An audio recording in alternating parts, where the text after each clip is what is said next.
This is the Smart Beach Investor Podcast, where we explore how investors leverage real estate at the beach to live big lives and build their personal wealth. If you are an investor at the beach or you want to be, you found the right place. Enjoy today's show and be sure to subscribe to the podcast so you never miss an episode of the Smart Beach Investor. Welcome to 2022. 2021's in the books, an amazing year for real estate investing here at the beach. 2022, probably going to be better. So let's take a quick look at what we're watching for 2022 as regard to investing here at the beach. Okay. Supply chain, right? We've all heard about this supply chain, this, that, and the other thing. Supply chain. Well, normally that's been an issue. I think it's going to work in our favor here at the beach. Here's what I'm talking about, right? Supply chain for vacation destinations. Let's look at them. Europe. Let's go out of the country. Right now, I see that the CDC still continues to advise not to travel internationally unless you're fully inoculated against COVID-19, have negative tests, go through about 1,000 hoops, all this stuff if you're going to leave the country and go on a vacation. That's a problem.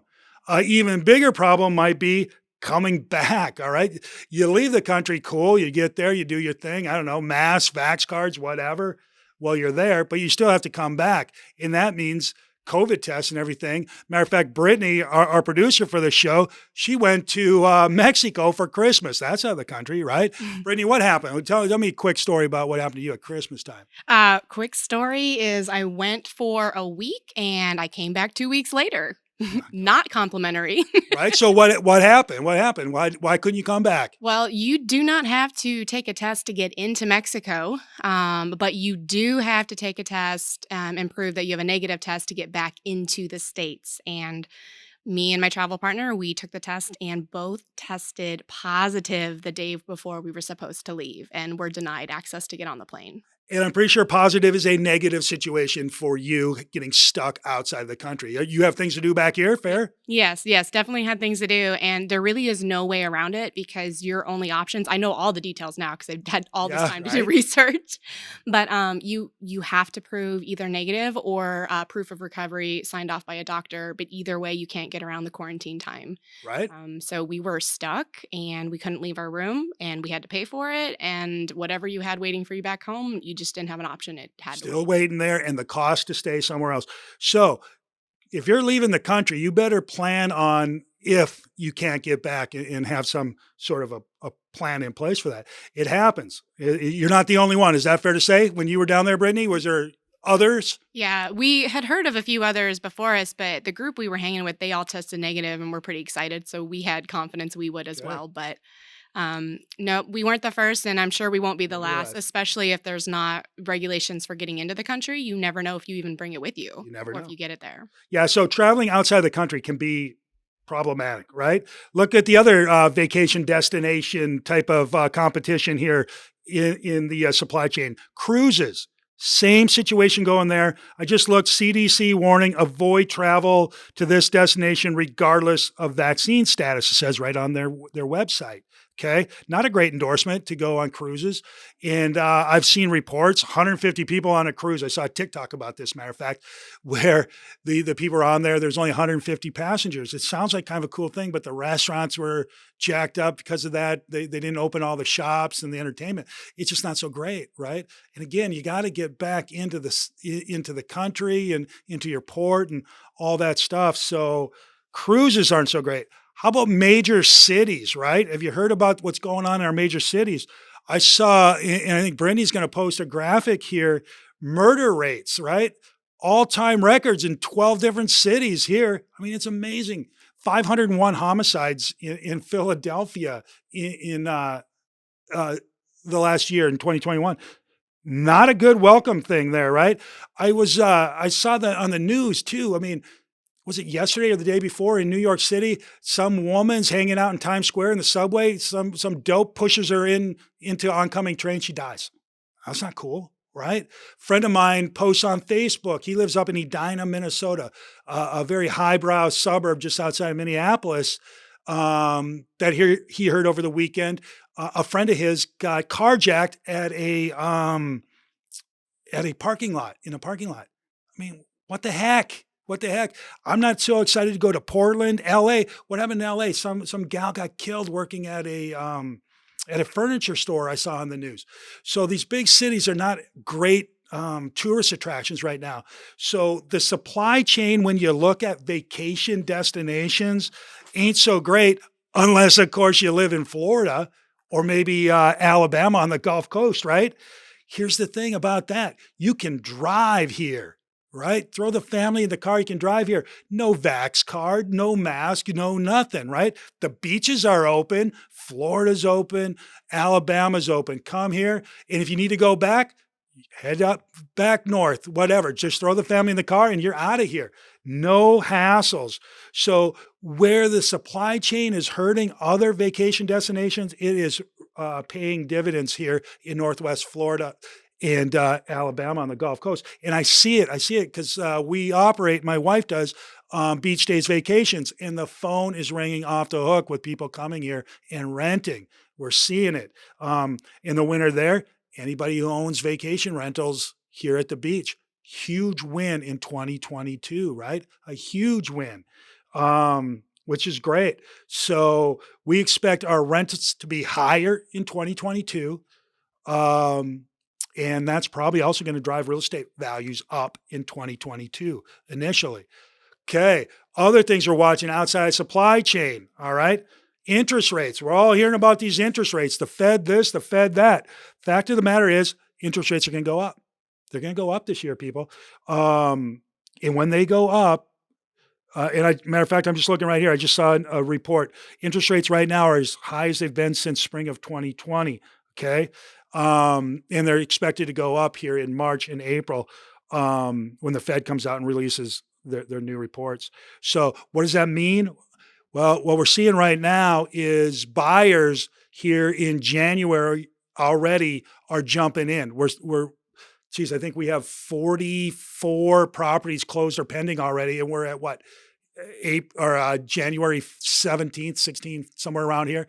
We got a ton of stuff happening. Buyers are trying to buy these properties before the rates go up.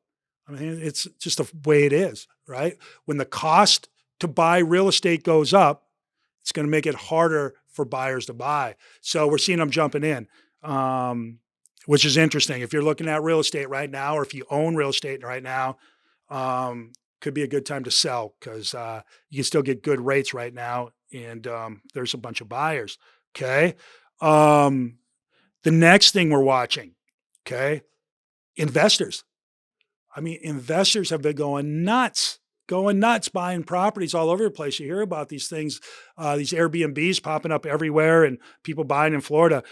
Matter of fact, I just saw a stat. 1 in 5 U.S. home sales or purchases in the third quarter of 2021 were by investors. 1 in 5. In Florida, it's even higher. Miami, 28.1% of all sales in the fourth quarter of 2021, investor buyers. Tampa Bay, 24.5%. Jacksonville, 28.3% of all purchasers were by investors. Okay. That sounds cool. And it kind of is a cool thing if you think about it. Investor buyers typically can come in, and I'm talking about big investor buyers coming in and buying up big things, hedge funds coming in and buying up a lot of properties, syndicates coming in, pooling money and coming in and buying properties, mom and pops coming up, a couple people just, going together buying properties, individuals buying properties, kids. My daughter, she's 19 years old. She's looking for a condo. She's going to buy her first investment property. She's not alone in that age group. So investor buyers are everywhere, and they're going to start pushing in Florida, especially with these Airbnbs, VRBO, all those kind of things. It's really cool to see what's going on. In that, we're going to have to watch and see if it continues in the trend it is. If prices go up, it's going to probably cause a little bit of heartache there for them to buy too. Always does. So we're going to have to watch that. So as I look out here at 2022, what are we going to do? If you're an owner of real estate here at the beach in 2022, what are you going to look for? Okay. Huge rental income in 2022. Crush it. Awesome. Love it. Strong buyer demand initially in 2022. as we watch interest rates tick up, and they're supposed to throughout the year, and affordability get harder to come by, and prices get just so high that investor buyers and individual buyers and everybody just can't come, and even renters can't afford it, you're going to start to see prices slow down, I think. So look for January through July to be crazy town. All right. Listings selling right away, multiple offers, getting back into that stuff. Look for that. And then maybe in the third quarter, you start to see some moderation, maybe some weirdness start to happen. Fourth quarter, let's talk about this for a real quick minute. I've been doing this for a long time. I see these people reporting on what's going on and telling you what to do and how to do it and whatever. Here's the thing. The market has been on an upward trajectory since 2009. That's longer than some of y'all that are buying this stuff been alive or able to buy real estate. Some of the old timers have washed out. But folks like me, remember back when we had short sales and foreclosures and things turned. Those are lessons that need to be remembered, because the market's not always going to be up. And it's been up so long that it has to turn. I just don't know when, but it's going to turn. There's going to be some pain. So if you're not buying right, if you're not investing right, if you got yourself out on a limb, be very, very careful. I'm telling you that because I think 2022 is a great time to buy. And I think you can make a ton of money, but just stay to your fundamentals, stay smart on what you're doing, and be in a long-term hold. Okay. So let's go back to it. First half of the year is going to be great. A lot of activity, a lot of action, go crazy, right? Third quarter, fourth quarter, you're going to see some moderation because that interest rate's going to tick up. That's going to cause affordability problems. Rents are going to get so darn high, it's going to cause affordability problems. People just aren't going to be able to pay the prices, okay? Inflation's going to hit. People aren't going to afford to come down here and spend the money. All that stuff's going to hit, okay? Affordability's become a problem. So look for a turn in 2023, late 2022, somewhere around there. Stay to the basics and look for a turn, all right? What to do on top of that? As always, what we preach all the time here is if you're a long-term holder, 5 years or longer, who cares? Watch, laugh, joke about it, make fun of these people. It's going to be chaos, but be careful. Long-term, you're fine. Who cares? Short-term, you can get out of this business in 5 years or less. Be careful. Be very, very careful because these are good times right now, but they will and can and will change. I would advise you to take the money now, take the sure thing now. You know where the prices are. You know where the demand is. You know what the opportunity is. Take it because you don't know what tomorrow brings. Okay? So that's where you are. If you're a short-term player, sell now, take the sure thing. Long-term player, sit back and watch the fun. This is crazy town. Thanks for listening to the Smart Beach Investor Podcast, where we explore how investors leverage their real estate at the beach to live big lives and build their personal wealth. If you like what you heard, be sure to subscribe to the podcast so you never miss an episode of the Smart Beach Investor.